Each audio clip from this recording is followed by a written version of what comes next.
স্বপ্নের মঞ্চ, স্বপ্নের প্রতিপক্ষ, আর সেই স্বপ্ন সত্যি করার ম্যাচেই হাসান মাহমুদের চমকে দেওয়া পারফরমেন্স। অস্ট্রেলিয়ার মাটিতে বাংলাদেশের প্রথম টেস্টের প্রথম দিনেই ইতিহাস গড়ল টাইগাররা। ডারউইনের এই ম্যাচে অস্ট্রেলিয়ার শক্তিশালী ব্যাটিং লাইনআপকে মাত্র 198 রানে অল আউট করে দিয়েছে বাংলাদেশ। আর এই বিধ্বংসী বোলিং আক্রমণের সামনে নেতৃত্ব দিয়েছেন পেসার হাসান মাহমুদ। হাসান মাহমুদ মাত্র 55 রান খরচ করে তুলে নিয়েছেন 6 উইকেট। টেস্ট ক্রিকেটে এটাই তার ক্যারিয়ারের সেরা বোলিং ফিগার। বাংলাদেশের কোনো পেসারের অস্ট্রেলিয়ার বিপক্ষে এমন দুর্দান্ত পারফরমেন্স যে কতটা গুরুত্বপূর্ণ তাই ম্যাচের ফলই বলে দিচ্ছে। ক্রিকেটে পেস বোলিং শুধু গতির ওপর নির্ভর করে না।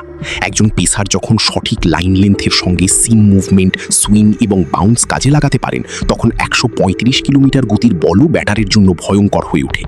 হাসান মাহমুদ ঠিক সেটাই করেছেন। কাউন্টি ক্রিকেটে কেন্টের হয়ে অভিষেকেই 9 উইকেট নেওয়ার দুর্দান্ত পারফরমেন্সের পর থেকেই হাসানের আত্মবিশ্বাস যেন আরও বেড়ে গেছে।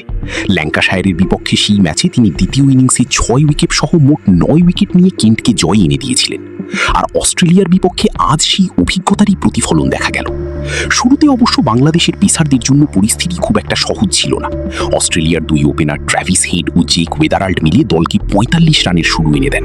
মনে হচ্ছিল হয়তো বাংলাদেশের বোলারদের উপর শুরু থেকেই চাপ তৈরি করবে অস্ট্রেলিয়া, কিন্তু সেখানেই ম্যাচের মোড় ঘুরিয়ে দেন হাসান মাহমুদ। ট্র্যাভিস হেডকে অতিরিক্ত বাউন্স ও ভিতরে ঢোকা বলে বিভ্রান্ত করে উইকেট তুলে নেন তিনি। এরপর অস্ট্রেলিয়ার ব্যাটিং লাইনআপে একের পর এক আঘাত আসতে থাকে। Marnus Labuschagne, Cameron Green, Alex Carey, Pat Cummins, Mitchell Starc এবং নাথান লায়ন, অস্ট্রেলিয়ার একের পর এক গুরুত্বপূর্ণ ব্যাটারকে চাপে ফেলতে থাকে বাংলাদেশের পেস আক্রমণ। তাসকিন আহমেদ ও এবাদত হোসেনও গুরুত্বপূর্ণ উইকেট নিয়ে হাসানের সঙ্গে দারুণভাবে তাল মেলান। প্রথম ইনিংসে বাংলাদেশের 10টি উইকেটই এসেছে পেসারদের হাত ধরে। তবে অস্ট্রেলিয়ার ইনিংসে একাই প্রতিরোধ গড়ে তুলেছিলেন স্টিভ স্মিথ। বাংলাদেশের বিপক্ষে টেস্ট শতকের জন্য দীর্ঘদিন অপেক্ষা করা স্মিথ এবারও 3 অঙ্ক ছুঁতে পারেননি। তিনি করেন 71 রান। কিন্তু হাসান মাহমুদের অসাধারণ বোলিংয়ে শেষ পর্যন্ত অস্ট্রেলিয়া 200 রানও পার করতে পারেনি। স্মিথকে ফিরিয়ে দেওয়ার পর হাসান মাহমুদের আত্মবিশ্বাস যেন আরও বেড়ে যায়। এরপর শেষ উইকেটটিও তুলে নিয়ে নিজের 6 উইকেট পূর্ণ করেন তিনি। ফলাফল, অস্ট্রেলিয়া 198 রানে অল আউট। অস্ট্রেলিয়ার বিপক্ষে বাংলাদেশের জন্য এটি বিশেষ এক মুহূর্ত, কারণ 2026 সালের এই সিরিজের আগে প্রস্তুতি ম্যাচে বাংলাদেশ 54 রানে অল আউট হয়ে বড় ধাক্কা খেয়েছিল। কিন্তু মূল টেস্ট শুরু হতেই সেই ব্যর্থতার সম্পূর্ণ উল্টো চিত্র দেখালো টাইগাররা।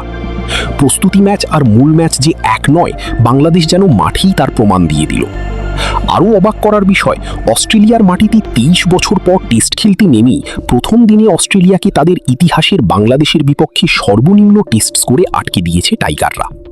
শুধু বোলিং নয়, দিনের শেষেও বাংলাদেশ দারুণ অবস্থানে রয়েছে।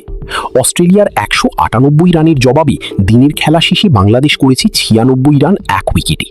অর্থাৎ প্রথম ইনিংসে অস্ট্রেলিয়ার চেয়ে মাত্র 102 রানে পিছিয়ে রয়েছে বাংলাদেশ। এখন প্রশ্ন একটাই, হাসান মাহমুদের 6 উইকেট কি বাংলাদেশের জন্য ঐতিহাসিক জয়ের দরজা খুলে দিয়েছে? অস্ট্রেলিয়ার মাটিতে বাংলাদেশ কি এবার সত্যিই ইতিহাস তৈরি করতে পারবে, নাকি দ্বিতীয় দিনে কামিন্স, স্টার্ক, হ্যাজেলউডদের পেস আক্রমণে আবারও ম্যাচের চিত্র বদলে যাবে? উত্তর মিলবে ডারউইন টেস্টের পরের দিনগুলোতে। আপনার কি মনে হয়, বাংলাদেশ কি এবার